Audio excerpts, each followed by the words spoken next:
Thank you very much to everybody for coming and also for tolerating the technical difficulties that we had earlier on. My name is Luca Powanga. I'm the Professor of Economics and Finance at Regis University, and I'm also the host of the Energy Africa Conference and the Executive Speaker Night, which is occurring right now. Here we are privileged to have Jules, who is the CEO of the Rocky Mountain Institute. He is our guest executive, and he is going to speak about a number of things in terms of the energy transition. But first of all, join me in welcoming Jules. And Jules, I would like to begin with, I know some people here may not know what the Rocky Mountain Institute is and what it does. Some of them may just have heard it for the first time that there is an institute called the Rocky Mountain Institute. Can you begin from there? What is it that you do at the Rocky Mountain Institute, and why is it important? Thank you very much, Luca, and a pleasure to be here with all of you this evening. Thank you for joining us.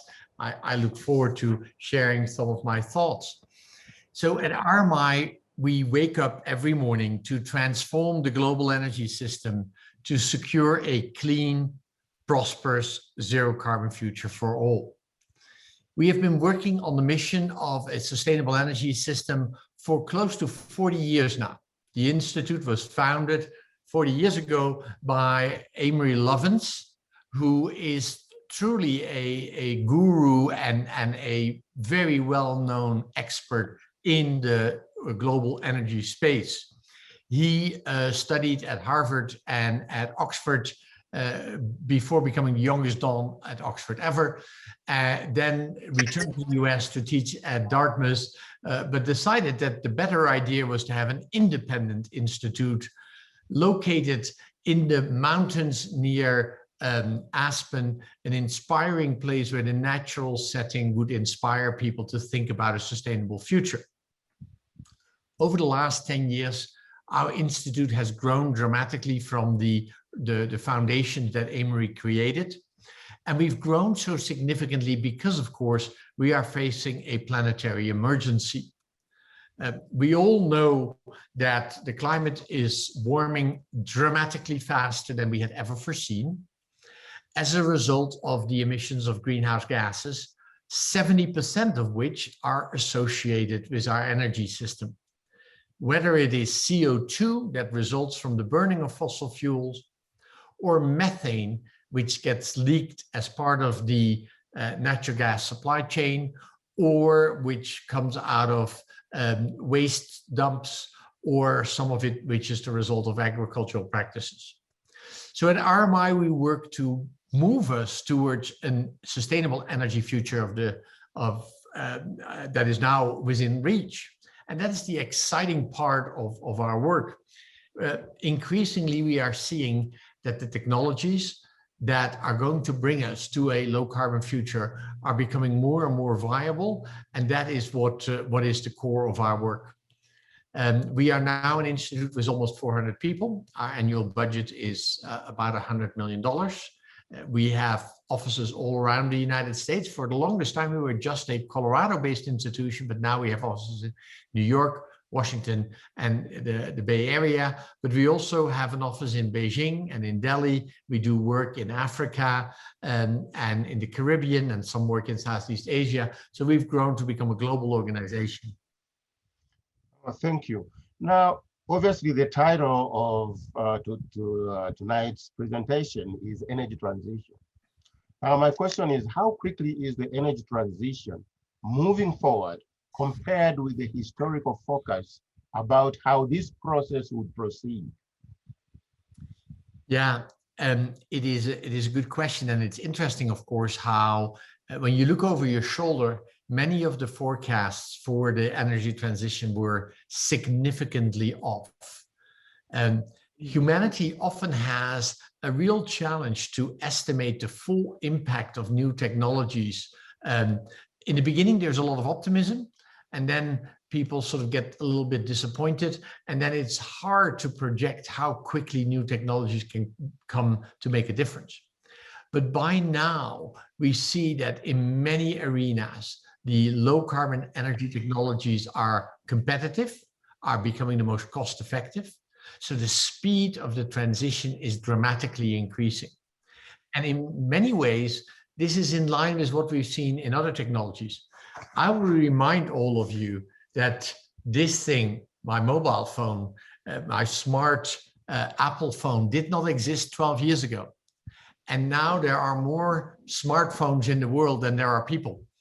And it's just one example of a new technology that has grown along an exponential curve, an S curve. And that is precisely what we're seeing with the energy transition as well. In the beginning, progress was slow. The curve was relatively flat. Now the curve is dramatically steepening for all sorts of reasons, and the pace is dramatically outperforming the forecasts. In fact, one of the most significant examples of that is the International Energy Agency, which has been around for more than 30 years. It was created in the first oil crisis as a way to provide a group of governments with a platform to ensure that there would be enough oil and gas for the future of our economies. Well, the IEA has been forecasting a flat curve for the growth of solar for the last 15 years. And consistently, year after year, they've gotten it wrong because the curve has gotten steeper and steeper and steeper. So the pace is picking up. It's not fast enough yet to deal with climate change, but we can come back to that. But there is a very, very significant amount of momentum building in this energy transition. Okay. Now, you have mentioned technology as being one of the key drivers of the clean energy transition. What are the other drivers apart from technology that are accelerating the transition? Yeah.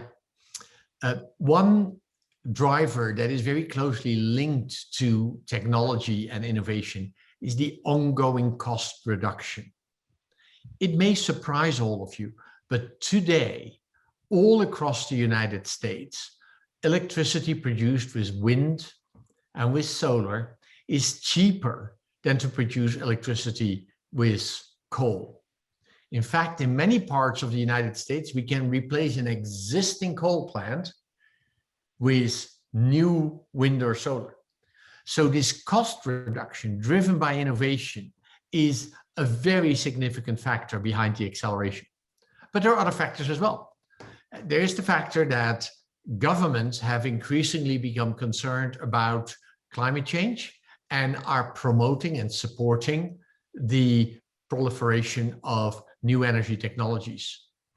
Partly they're doing it to address climate change, but partly they're doing it because they want to be part of this new industry. They want to be part of the job creation and the growth of these new sectors. So policy and government interventions have been another factor. And the last thing I will mention is the behavior of consumers, society more broadly, but also of business leaders and financial investors. 20 years ago, business leaders, bankers, investors were not really interested in all those new technologies because they didn't pay yet and people didn't see the moral imperative of addressing climate change.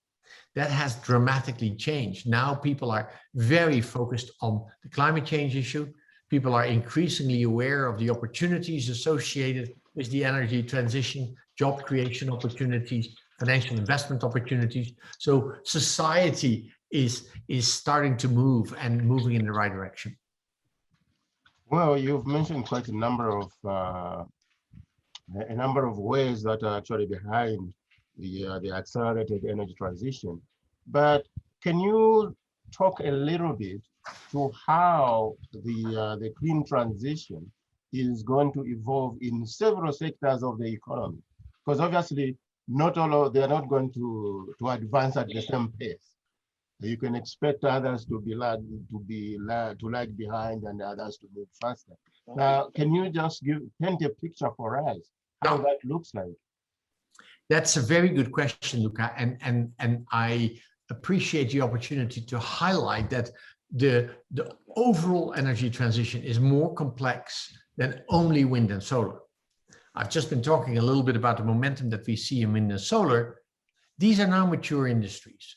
Companies like Vestas, GE, Siemens, Gamesa are producing wind turbines for more than 20 years. The technology is developed, and yes, there is still ongoing cost improvements, but we're well on our way to the... David, would you mind putting yourself on mute? And we are well on our way to see the curve of emissions, of the technology deployment in wind or in solar getting very, very steep. The same is increasingly true for the smart technologies in our electricity grid that allow us to use information technology to steer the electricity grid and deal with the intermittency of wind and solar. Slightly less far along are battery technologies. Batteries have been around for a very long time, but the real acceleration of battery technology, again, is the result of this mobile phone, because the lithium-ion battery in this phone is a smaller version of the same battery technology that we see in electric vehicles or in grid balancing. So batteries are slightly less far along, but moving quickly. One of the most exciting areas is electric vehicles. We all now know about Tesla, and we all know about the promise that that car company is offering. But I'll remind you that it was only 3 years ago that short sellers, people who sell the stock to make a profit of price declines, were betting against Elon Musk and betting against Tesla and said, it can never be. Well, now people are starting to appreciate, to understand that my little Tesla 3 or a Tesla Y is actually a better product, is really an exciting vehicle. And the cost of those vehicles is coming down very quickly. In fact, we think it is only 3, maybe 5 years from now that electric cars will be cheaper upfront than internal combustion engine cars. And they're also simpler, they have more traction. So then very quickly we see that market shifting. And our expectation is that by the end of this decade, all the major automotive companies will largely be selling electric vehicles because they can't afford to develop internal combustion engine platforms and EV platforms side by side. So that's the positive part of the story. But there are also other sectors where the energy transition is more complicated and where the transition is moving more slowly. Let's take a couple of examples. Shipping, aviation, steel, petrochemicals. These are all energy-intensive sectors. They are all sectors where fossil fuels have an advantage because either they produce very high-intensity heat or because they are very dense and light to carry. And it's still hard for us to think about electric planes, battery planes, or for that matter, planes flying on hydrogen. And yet we are starting to see innovations taking place in those sectors as well. We're starting to see that clean electricity from wind and solar is starting to become the solution for these harder to abate sectors, as they are sometimes called. So yes, we think planes based on hydrogen might well be a possibility about 10 years from now. And by the way, Boeing and Airbus seem to be thinking the same thing. We do think that it is possible to decarbonize the steel making process by using hydrogen. And we do think that for each of these sectors, there are solutions in the wings, not always cost competitive yet, but in the wings that soon will start to compete. Very interesting. I'm thrilled to hear you talk about electric vehicles, because that's one of the areas where I thought we might, or at least the whole program might experience some difficulties, because you are looking at electric vehicles here. There are not so many in number, and you are depending on somebody to build some charging stations, but they are not seeing any business case for that because the demand is very low. So how do we move over that hump? Yeah, the chicken and the egg problem. Absolutely. Absolutely. Well, so one of the things that we are seeing around the world is that governments understand this dilemma and are starting to emphasize the importance of charging infrastructure. Another factor that we are starting to see emerge is that fleet owners who have a specific pattern of usage for their cars are deploying the charging infrastructure precisely there where they need it. So for example, if you're the FedEx delivery van, how do you deploy the charging infrastructure so that when the van returns to the depot, that's where they can actually charge?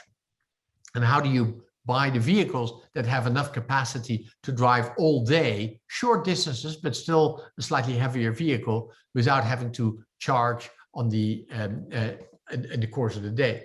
Those sort of solutions are quickly emerging.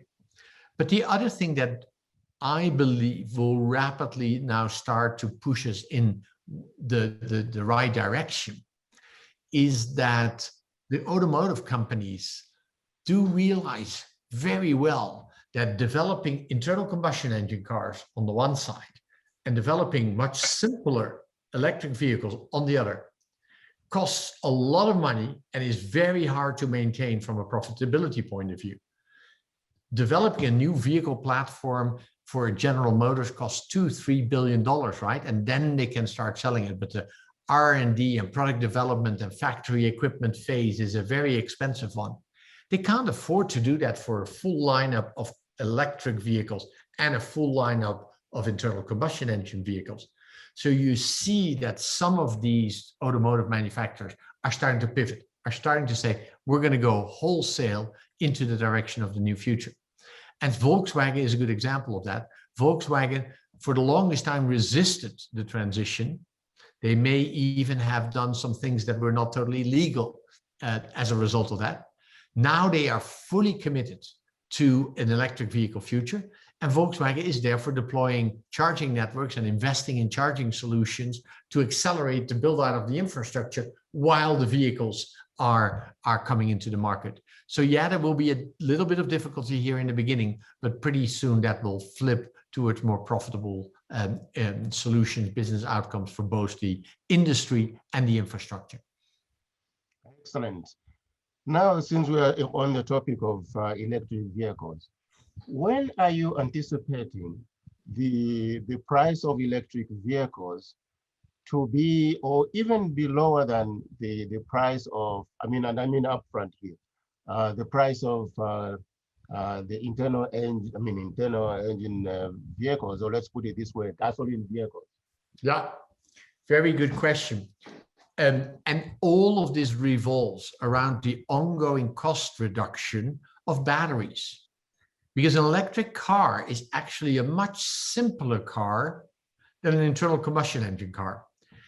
I used to love my little BMWs and occasionally I had other cars, but I used to be what they call in the industry a gearhead, somebody who liked nice cars and liked to open the hood of the car.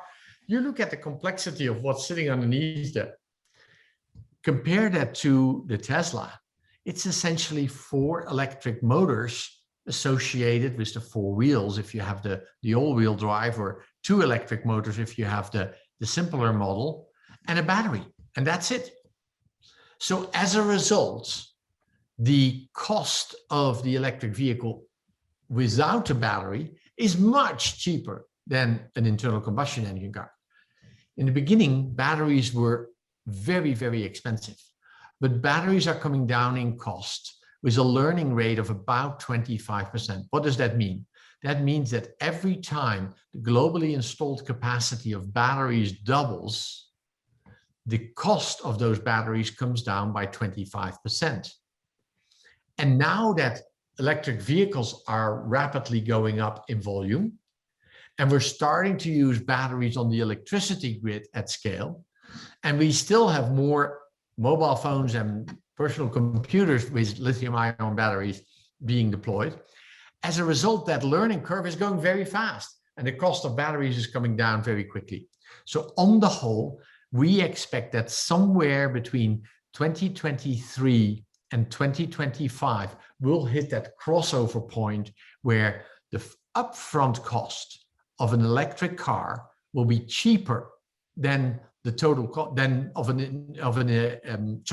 upfront cost of an electric car will be lower than of an internal combustion engine car.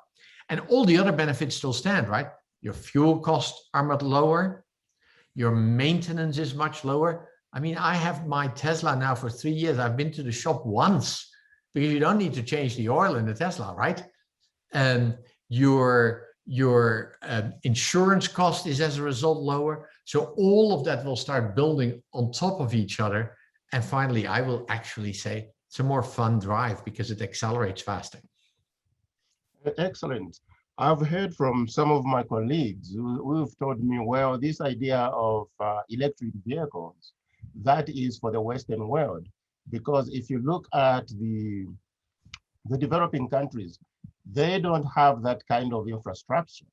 And also, they don't even have the money to develop an infrastructure like that. I mean, the necessary infrastructure. What would be your response? Yeah, well, that is a very, very important point and a good question, Luca. And I know your roots are in the African continent, and we work in Zambia, we work in Malawi, we work in Nigeria and in Ethiopia, as well as in Southeast Asia and in India. And we are starting to see similar trends in those countries. Let me explain why. First of all, this trend is a global trend, right? The automotive manufacturers are global companies, so they are starting to noodle on what is the right thing.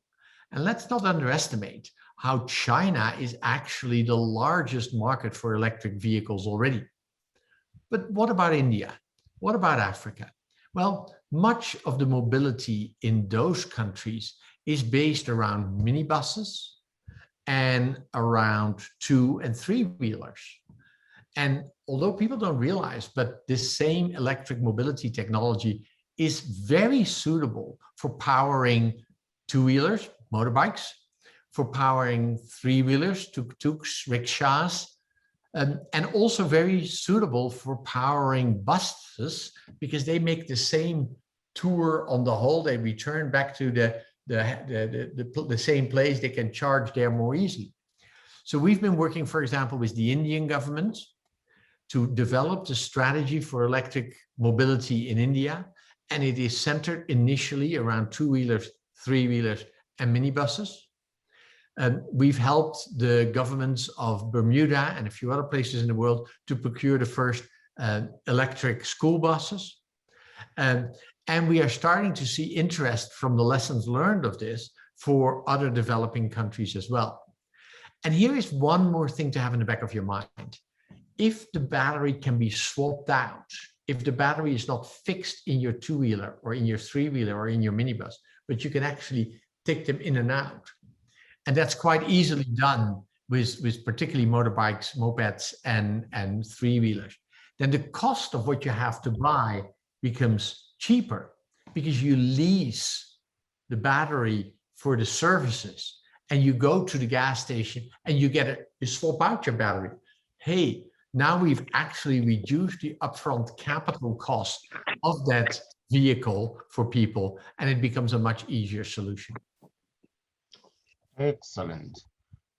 So let's move a little bit away from the electric vehicles and come down to buildings, because we know that if you look at cities, they are the biggest emitters of gases compared with the rural areas where there is hardly anything going on. Now, so what are the main challenges and opportunities that you see for reducing emissions from buildings? Yeah, let's first be clear. The buildings arena is really challenging when it comes to reducing emissions. Mm-hmm. People have been working on this for a long time, and it's not easy. And we all understand why. If I want to make changes to my house, it's complicated. I have to get a contractor or I have to get a building permit. If I want to change the building industry is very slow in changing. It has a very high failure rate. It's not very good at adopting new innovations. So I'm not getting much support from my local contractor or my local architect.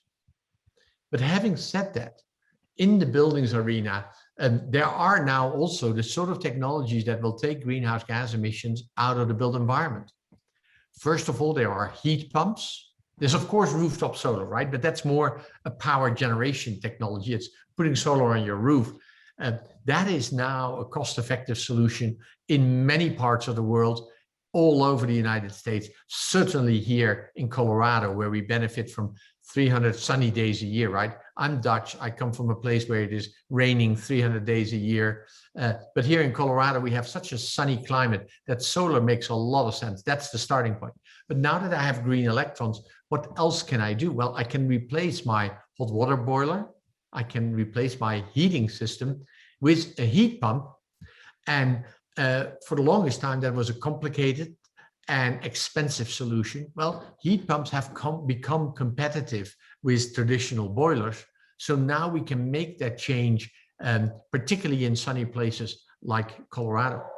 The other thing that has been attractive for the longest time is insulation. Insulation makes sense. Energy efficiency technologies in general make sense. We haven't really paid much attention to it, but we've all switched from the traditional light bulb to the LED light bulb, right? Look around you, think about what you've most recently been buying in the store. It's LED light bulbs now. They're good. They last much, much, much, much longer than incandescent light bulbs. The quality of the light has gotten good. You have the different shades, it works. And as a result, all of our electricity bills have gone down dramatically, very significantly. You may not have noticed it in your electricity bill because you're charging more machines, more equipment. You're doing more with electricity in your house other than lighting, but the cost of lighting has gone down dramatically. So certain things happen more easily than others. What is one common red line in all of this? The role of government. The role of government in setting standards, the role of government in enforcing building codes, the role of government in mandating what can be done. Let me give you two examples. The reason why LEDs are now all around us is because the Obama administration basically put a ban on incandescent light bulbs.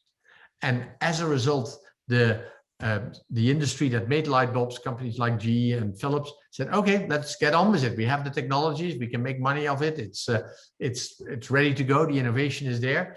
And the industry switched because they know it was happening. And yes, there was a brief moment that the previous president thought he could reverse that trend, but that train has left the station. A similar interesting aspect of government regulation is rooftop solar. Rooftop solar is about 30% more expensive in the United States than in leading edge countries like Germany and Australia. Now you may scratch your head, why is that? We're all buying our solar panels from China. Why would it be so much more expensive here in the US? Well, the fact is that in the US, every county and every municipality sets its own rules for the permitting of rooftop solar. Ideally, they make it so complicated that it takes 3 months to get a permit. And they make it so complicated and so many rules around it that it cannot be done in a single day. But in countries like Germany and Australia, rooftop installation has become a form on the internet. You get your permit by just filling out the appropriate information on the internet. You get the approval within 24 hours. And the installation is very quick and efficient. Just like, by the way, installing a dryer in your house, which is also a little bit higher energy intensity, doesn't require a government permit. And as a result, in the price of rooftop solar here in the US of $3 per kilowatt installed, in Germany and in Australia, it's less than $2. So very simple, by changing that regulation and making it simple for people to adopt these new technologies, we rapidly move in the right direction. Very well. Well, one of the, excuse my voice here, some of the industrial sectors like steel, cement, shipping, and aviation, those are considered to be more difficult to decarbonize. So what are the potential solutions that you see? They absolutely are more difficult to decarbonize, more difficult to transition. Sometimes they're called, therefore, the hard to abate sectors. But it's certainly not impossible. And it is certainly on the way. two important things first. In every industry, whether it is in trucking or in shipping or in aviation, or for that matter in steel mills or in petrochemical plants, energy efficiency is always a great place to start. And you look at the improvements we've seen over the years in the energy efficiency of planes, of trucks, of ships, it's massive. And so often, because these are businesses that really calculate precisely what their total cost of ownership is, they run the numbers, they're working on their margins, the incentive to replace existing capital stock exists as soon as the economics pay off. But the second part that is important in all of this is the transition to a clean electricity system. Because what we will see is, in the same way that in the past, oil and gas and coal were the cornerstones of our energy system, in the future, green electrons, electrons that come from wind and solar in particular, will become the cornerstone of the electricity system of the future, of the energy system of the future. So we'll see electricity replace oil and gas. Now, in some places, you can do that directly. For example, you can do the melting of iron ore with a direct reduction electric arc furnace, and you basically use the heat of electricity rather than the heat of gas or coal. But it's harder to imagine how we're going to do shipping with electricity, or how we do some of the long-haul aviation with electricity. Batteries are too heavy, they're too big, too hard to carry. But here's the fun thing. We can turn water into hydrogen by using electricity. And by using clean electricity to turn water into hydrogen, we're actually producing clean hydrogen. And once we burn that, i.e. we put oxygen with that hydrogen, we get back a green form of energy that has the same characteristics as fossil fuels. So that essentially means that green electricity turned into hydrogen will become a very large part of how we fuel our ships, our airplanes, our petrochemical industry, our steel industry. Sometimes we may turn the green hydrogen into another molecule like methanol or ammonia and do it that way. But sometimes we'll use directly the hydrogen molecule. That's really the future of some of these hard to abate industries. Yeah, you're talking about breaking hydrogen molecules and turning that into electricity, but they need, for you to break them, they need energy input.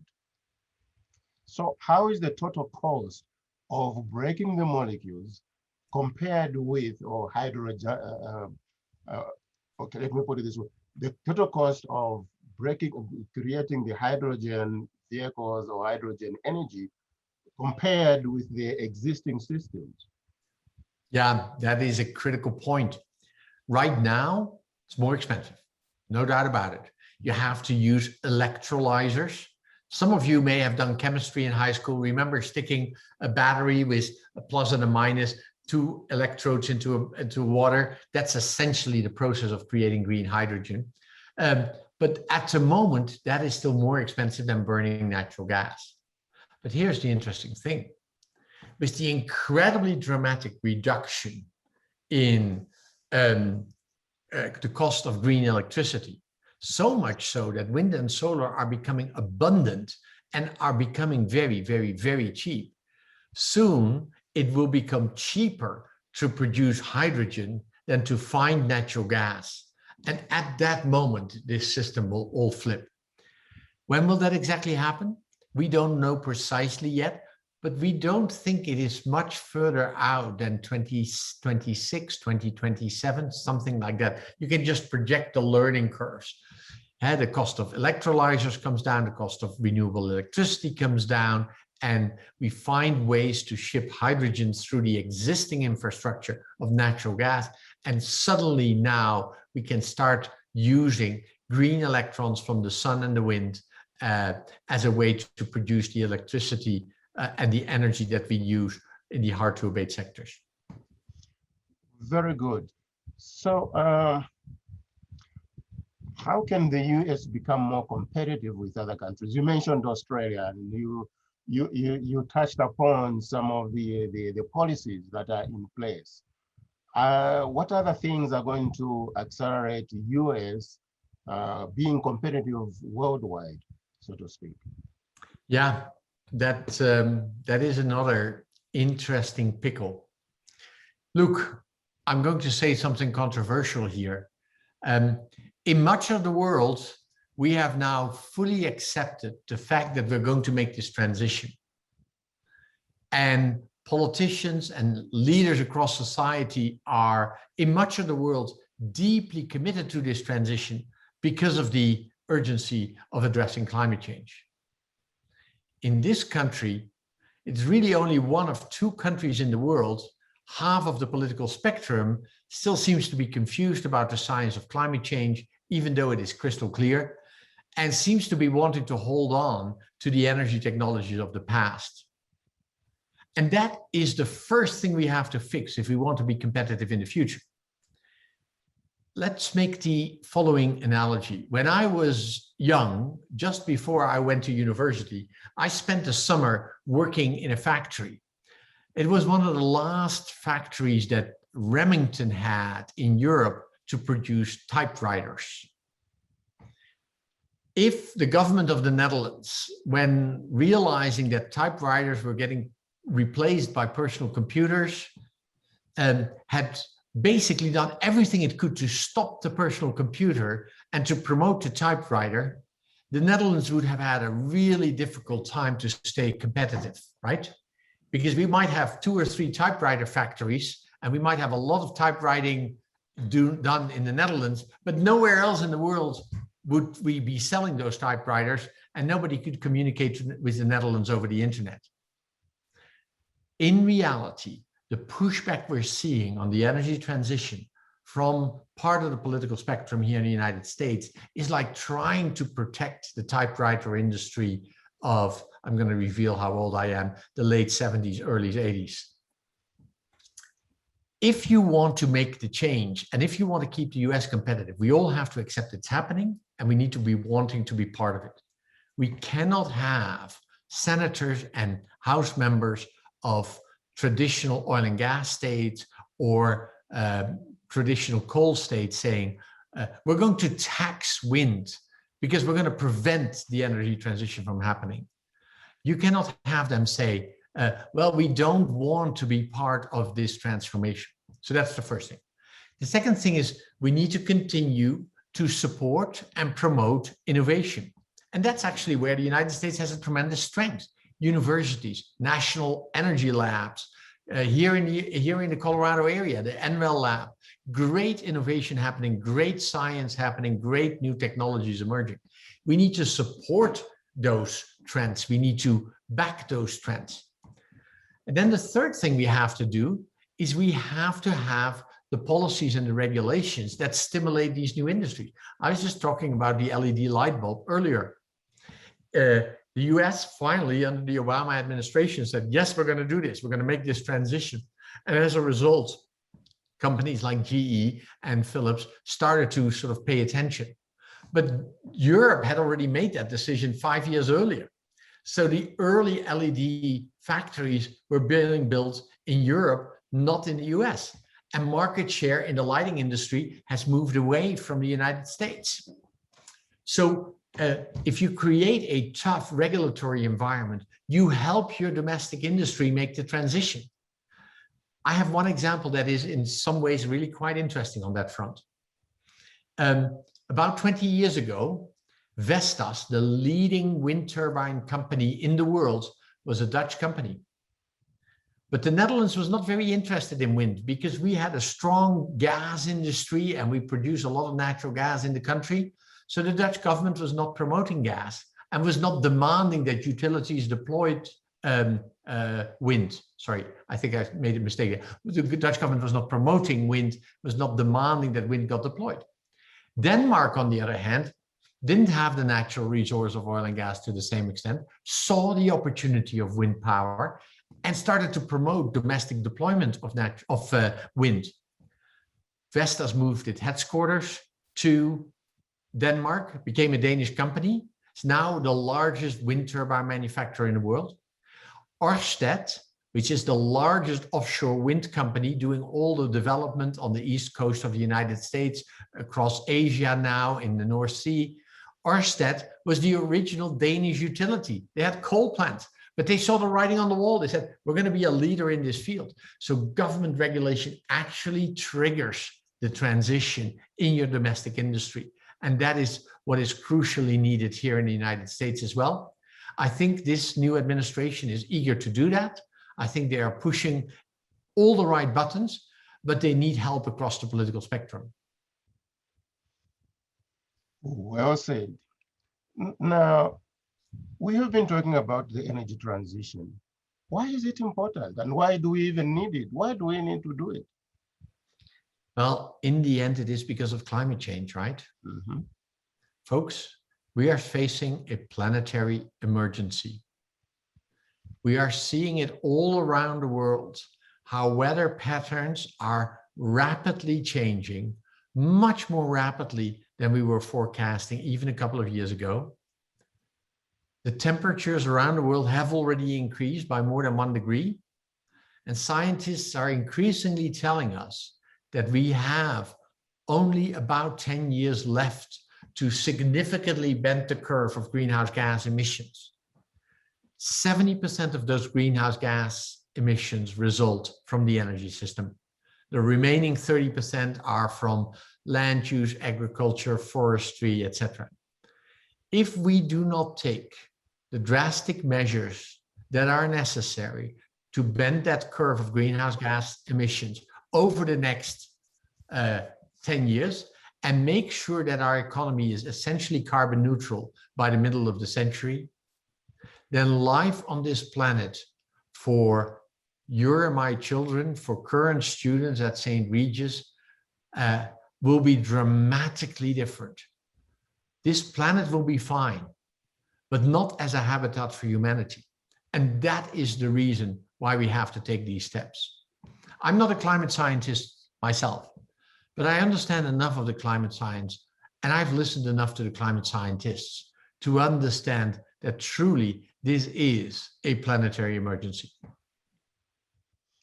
Well, so what do you think Colorado and our local communities should be doing to help accelerate this clean energy transition, so that in the end we are here to witness our grandkids and so that the human race can continue, so to speak? Absolutely. A lot of good things are already happening in Colorado. Governor Polis and before that Governor Hickenlooper are pointing the state in the right direction. We are, of course, in an interesting situation because on the one hand, by golly, the sun is shining all the time. We have very, very, very consistent wind. So Colorado is incredibly well endowed with the natural resources that will benefit from the energy transition. But we're also an oil and gas state. So we have to work with the industry to make that transition. That starts by stopping methane leakage from fracking.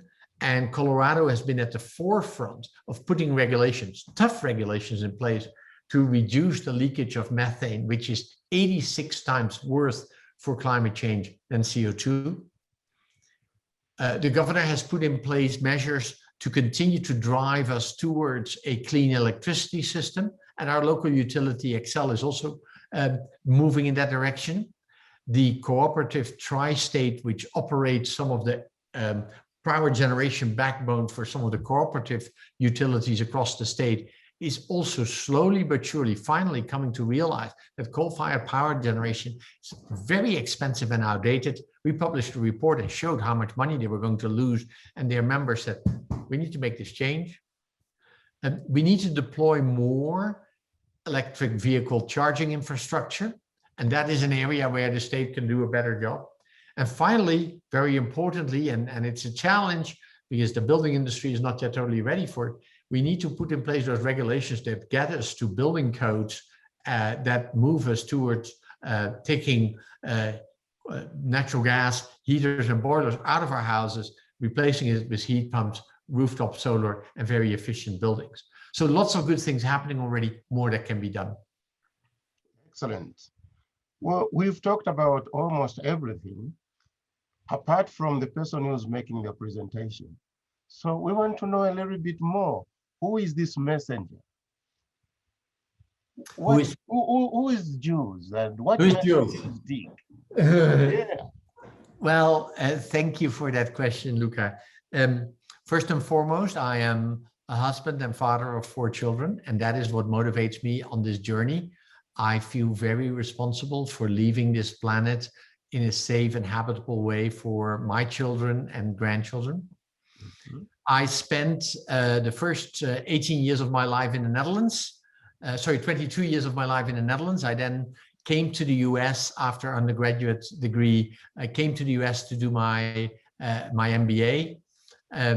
I spent the first order of magnitude 10 years of my career at Shell, an international oil and gas company, where I learned about the energy system well before climate change was top of mind for many of us.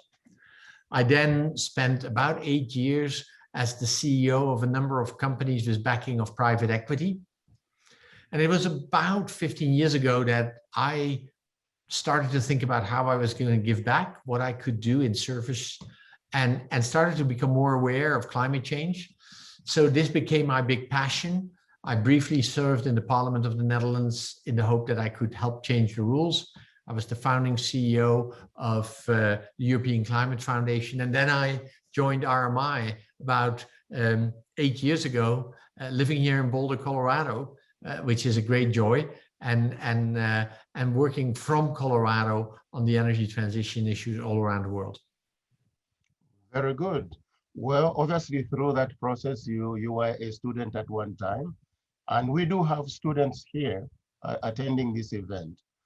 So my question is, how can they contribute to decarbonization, and what advice can you give them for their careers in the energy industry? Yeah, well, that is a question that we get here at the dinner table in my house as well, right?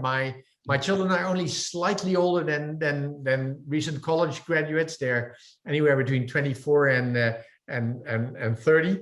And I keep telling them what the amazing opportunities are in the energy transition, how many jobs are going to be created as part of this transition, how much wealth is going to be created, how many businesses are going to be built as a result of the energy transition. What does that mean for your career path, and what does that mean for your choices in terms of your jobs? Try to get into this industry. Try to find your starting job in the energy industry. Maybe with an early stage clean tech company, a wind company or a solar company, but that may not always be easy. But if that doesn't work, just go work for Excel or work for PG&E or for some of the other utilities. In the utilities, the insights about the energy transition are now front of mind. Those companies are quickly changing, and you'll learn a lot. I would say that a graduate degree may well be a relevant thing to consider at some point. And if you think about it, those degrees could be, of course, in business and in finance, but they could also be in energy or in sustainability or in the engineering fields. You look at the people we hire at RMI, the reality is that 95% of the people who join us have a graduate degree. So we hire out of Masters of Science in sustainability or in energy, people who have engineering degrees, some people with MBAs, some people with finance degrees, but keep learning, because the change in the industry is happening very rapidly and you need to be in the middle of it. Excellent. Well, now we come to the Q&A part. And I have the first question from David. I have a sense I'm going to butcher the last name here. David Chamat. He says, well, talking about electric batteries, what about the environmental impact of producing the batteries themselves? Sorry, of the barriers? Yeah, I mean, you mentioned talking about storage. Yeah. But there is a cost to an Yeah. environmental cost associated with producing the batteries. How are you dealing with that? Yeah, no, that's a very, very good question. And we cannot ignore it, right? But we also have to be honest and realistic about the facts. So every technology has some challenges associated with it. And we have to think about the integrated full life cycle cost and impact of some of these renewable technologies. How do you recycle solar panels? That business is now emerging. The first solar panels that were deployed 20 years ago need to be replaced. They're getting older, not as efficient as the new ones.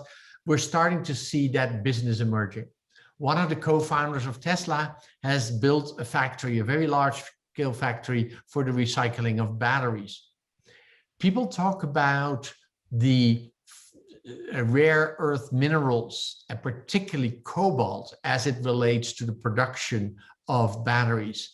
And in Africa, one country, the Democratic Republic of Congo, is the largest producer of cobalt, and not all of the cobalt mining happens in a morally responsible manner. So the supply chain companies need to get their act together and need to make sure that we do not buy the cobalt from mines that use child labor. But all of these problems can be resolved. In fact, Tesla has just started to produce the first lithium-ion batteries without cobalt. And the mining companies are starting to get very rigorous in enforcing the rules around cobalt. So yes, there are challenges, but on the whole, these challenges are moderate. We have to have an eye open for them, and we cannot let misinformation drive the day. I just got to say this. I mean, the nonsense, really, the nonsense that we hear from the previous president about windmills killing birds.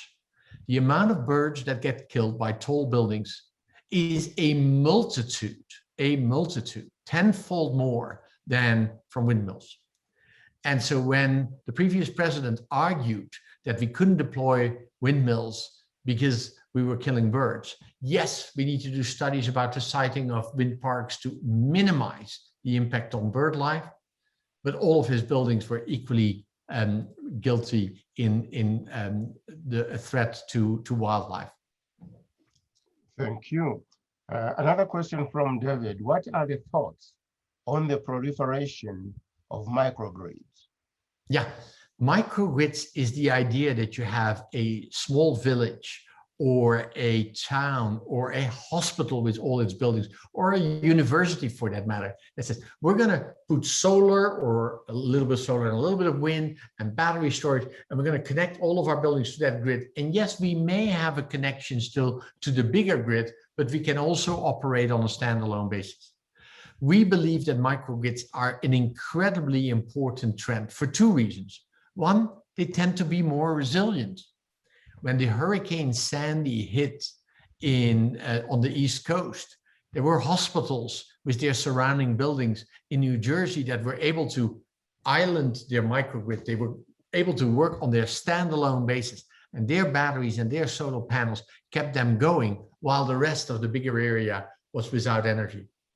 But the other reason why microgrids are an interesting solution is back home, Luca, in Zambia, but all across the African continent, as you well know, microgrids are a very powerful way to bring electricity to the rural areas, where bringing the electricity grid is very expensive, but solar with batteries can now compete. And by providing electricity in that part of the world, we are also stimulating economic development. So they are an important factor, and we'll see more of them. We've been deploying them in Puerto Rico after the Hurricane Irma, and they are a big part of resilience for Puerto Rico going forward. We'll see more of them. Very good. And another question is about the grid. And the question reads, well, we're talking about the electric vehicles. looking at the impact that the electric vehicles are going to put on the national grid, have you any thoughts about that? Yeah, the grid will need to be made stronger, particularly in certain places where lots of charging happens. But we also have to manage the grid in a very smart way to not pile on all at the same time as electric cars. Let me explain. When all of us were to start charging our electricity grid of our cars on the electricity grid at the same time in the same neighborhood, then that would put the local distribution grid under quite a bit of pressure. If, however, we plug in our cars at night when we get home, and the grid knows, well, you know what? Between 6 and 8, everybody's coming home, they're cooking, they're turning on the television. I'm not going to be charging this car. Jules never goes out after 8 o'clock. I'm going to wait until the middle of the night when we're using very little electricity and the wind is blowing abundantly in this state, and I'll charge Jules's car at that point. That functionality is already available. We can put it in place, and that is one way of reducing the burden on the grid from electric charging. You could do the same thing by saying, let's all charge in our office building at somewhere between 12 and 2 when the sun is shining abundantly. And so that's what we do at the RMI offices. We have solar panels on our roof and on the eastern wall of our building, and we're charging all the cars in the middle of the day. Luca, can I take one card that I saw from Aaron Kuhn in the chat? Oh, that's the one I was going to go to about COP26. Yeah, exactly. Because that's a very important one as well. The COP is the mechanism by which countries negotiate. You start explaining by explaining what COP is. Yeah. I suspect there are some people who may not be aware of it. Yeah. COP stands for the Conference of Parties, and COP26 is the 26th time that all the countries in the world are coming together for a big negotiation on climate change. A number of years ago, COP21 was the climate negotiations in Paris, and was the time that all countries in the world said, this is how we're going to try to address climate change. So we have a framework agreement now in place. It's called the Paris Agreement. It sets out the way in which we're going to try to manage the impacts of climate change and reduce our greenhouse gas emissions. But COP21, the Paris Agreement, was always envisioned to have mechanisms to enhance the ambition, to ratchet our global ambition. So there are two important things coming up in COP26, which will be taking place in Glasgow in November of this year. The first thing is that all the countries have been asked to update their promises. This is not an agreement that overrules domestic authority, as the previous president claimed. These are independent pledges, nationally determined commitments, as they're called, that individual countries make in the context of the Paris Agreement. But there is nothing that is determining from the outside what the Netherlands or Zambia or Germany or the United States, for that matter, needs to do under the Paris Agreement. But we're hoping that all the countries come up with more promising, more bolder commitments. So that is one important part of COP26.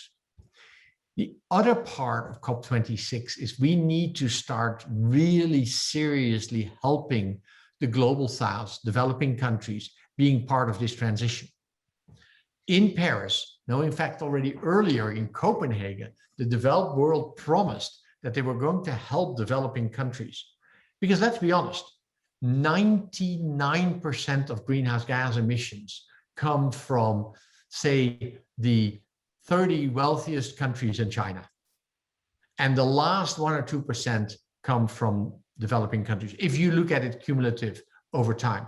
Because we started to burn coal in England in 1860, right? So the cumulative emissions over the course of the Industrial Revolution all come from the wealthy countries in the world. And recently China has caught up, but countries in the global South generally have very low greenhouse gas emissions. And yet they are the most vulnerable. They are the most hurt by climate change. They're suffering the impacts. And we need to make sure that we help them make this transition. So the Global North promised $100 billion a year by 2020 for flows from the north to the south to help make this transition happen. Not all public funding, not all government money, but overall funds flowing from the north to the south. Well, we certainly haven't lived up to that commitment. So the other part that we will need to talk about in Glasgow at COP26 later on this year is how is the Global North going to live up to the commitments for financing and for support in making the energy transition happening in the Global South. Wonderful. Well, the last question comes from Kenneth. He says, Jules, one of the things that all leaders must do is to make decisions where they need to choose between competing ideals.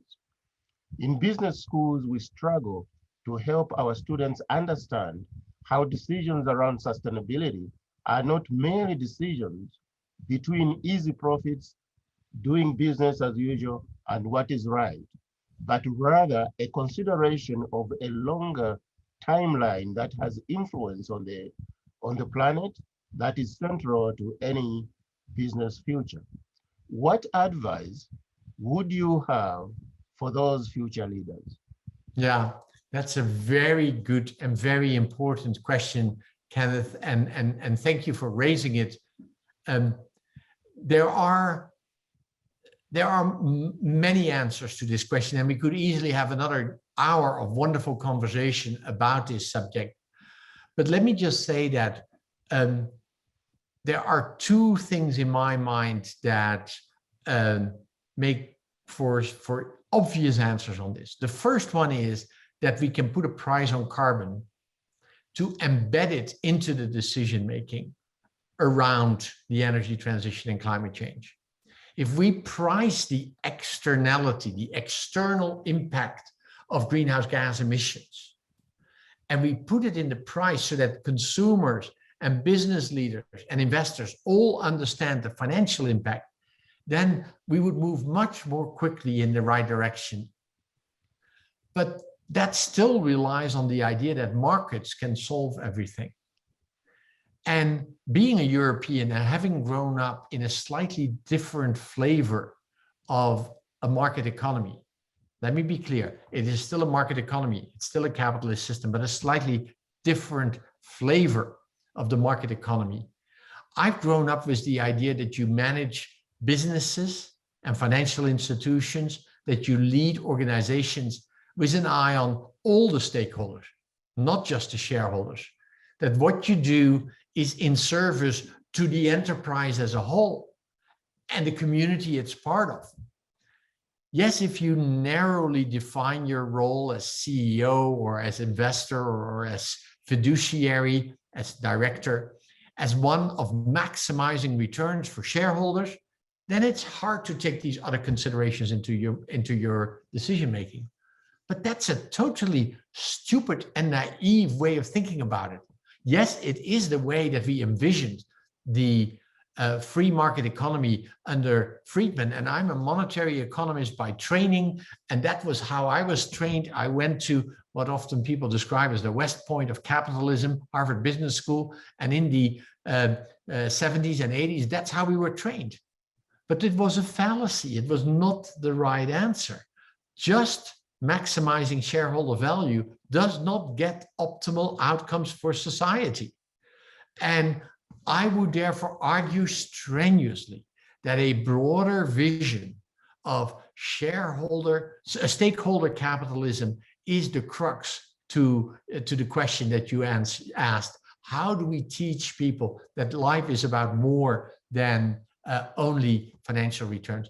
I would argue that the younger generation gets this. I certainly believe that my 4 children get this even more than I do. We debate this over the dinner table on Thanksgiving dinner intensively, and the next generation is very clear about the importance of making this transition. Thank you.